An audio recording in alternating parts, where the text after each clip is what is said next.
Good morning, friends. As we close out this week talking about the truthfulness that Christians ought to live by, there's one nagging question we do need to address. And that's, is it ever okay for a Christian to lie? Or to tell less than the full truth, if you want to speak euphemistically?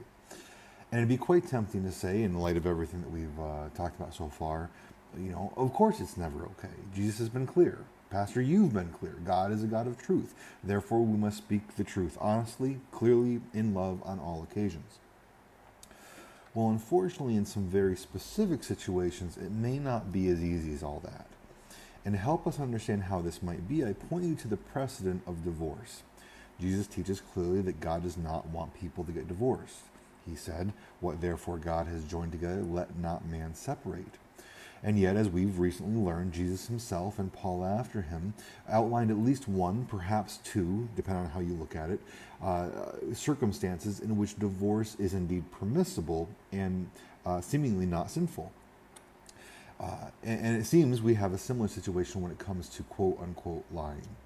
Because if we go back to the time of Moses and the circumstances leading up to the Exodus, we're told that in an attempt to keep the Hebrew people from becoming too powerful and overthrowing their Egyptian taskmasters, Pharaoh commanded the Hebrew midwives to essentially kill any male babies as soon as they were born.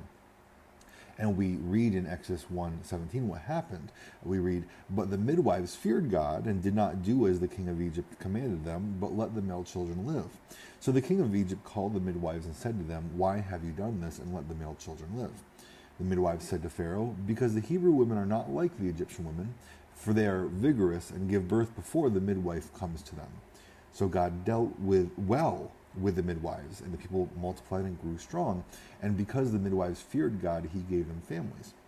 So the midwives clearly lied to Pharaoh about what was happening. It wasn't that they didn't get there in time. They had simply chosen that they were not going to obey his command to kill the male children. And we see that God responded favorably to them in this decision. Something similar happens when Israel finally makes it to the land of Canaan and are starting their conquest to take possession of the promised land for themselves. They spy out the land, and two of the spies enter the house of Rahab, a Canaanite prostitute. And the king of that particular city finds out that the spies are there and asks Rahab where they are. And Rahab lies, saying that they had been in her house, but she didn't know who they were, and they'd already left. In truth, she knew exactly who they were as soon as they showed up, and they were at that moment hiding on her roof. And then in Hebrews 11:31, we read, "By faith Rahab the prostitute did not perish with those who were disobedient, because she had given a friendly welcome to the spies." We're told that it was actually an act of faith on Rahab's part that she welcomed the Hebrew spies into her home and, by extension, protected them from harm. And she did that, in that particular case, by lying. So what gives? Are we to be people of the truth or not?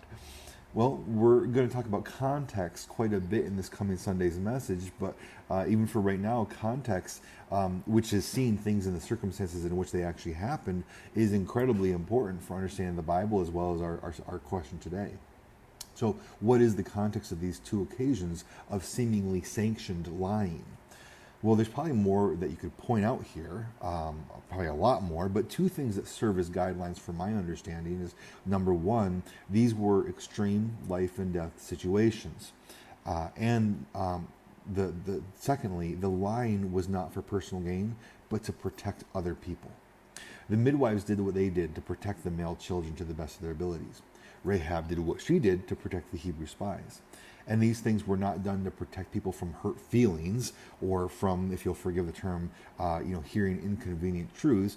They were done to protect people from physical bodily harm, most likely death. Because we know that Pharaoh wanted to kill the male children.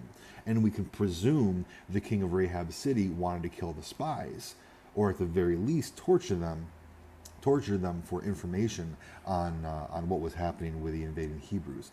But notice how extreme these situations are, and again, that the lies are not at all for personal gain.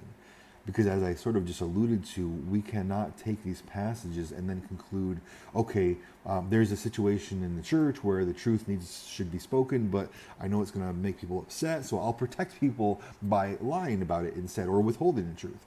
No, that doesn't work. That does not even come close to the circumstances we described in the books of Exodus and Joshua. Not to mention that we already have plenty of positive commands as to how we are to be within the church body, which is absolutely to speak the truth to one another in love, and we've already learned how that cannot mean not speaking at all. And so that's the crux of the issue, context. As the lesser of two evils, deception may have a role to play in times of war or when someone else's life is in jeopardy, like divorce. God does not want people to be divorced, but there are some circumstances that he defines. Okay, and that's really important. Some circumstances that he defines for us where divorce will prevent an even greater sin or grievance from occurring. And I believe it's the same situation when it comes to lying or deception. There is a principle of the lesser evil. But even then, we need to look at how God defines and exemplifies the use of that. We can't start making up our own standards like the scribes and Pharisees and start saying that our own personal, self-benefiting, run-of-the-mill experience classifies as a time in which the lesser evil is to lie. For instance, has someone broken into your home in the middle of the night and they demand that you tell them where your children are hiding? Loved one, don't even hesitate. You tell them that the kids are at camp or at a friend's house for a sleepover or whatever. But having said that, let me say this with all the love in my heart, both for you and for the Lord. Don't you dare twist the scriptures and conclude that it's okay to lie just because someone asked you a question that might cause a kerfuffle if you speak the truth. No, if it's not one of those extreme situations that essentially amount to times of war or obvious physical harm, most likely life-threatening, and even then when the goal needs to be to spare others rather than yourself, if it's not one of those situations, we speak honestly, we speak plainly, and we speak in love, and we leave the rest up to the Lord. It's a heavy topic, a really heavy topic, but I pray that this makes sense to you, because we do need to be people of truth, that speak the truth, and to not abuse those particular times where the Lord has defined that it might be the lesser evil not to. With all this in mind, my friends, I do love you. I pray you have a good and godly day, and I look forward to seeing you as soon as possible.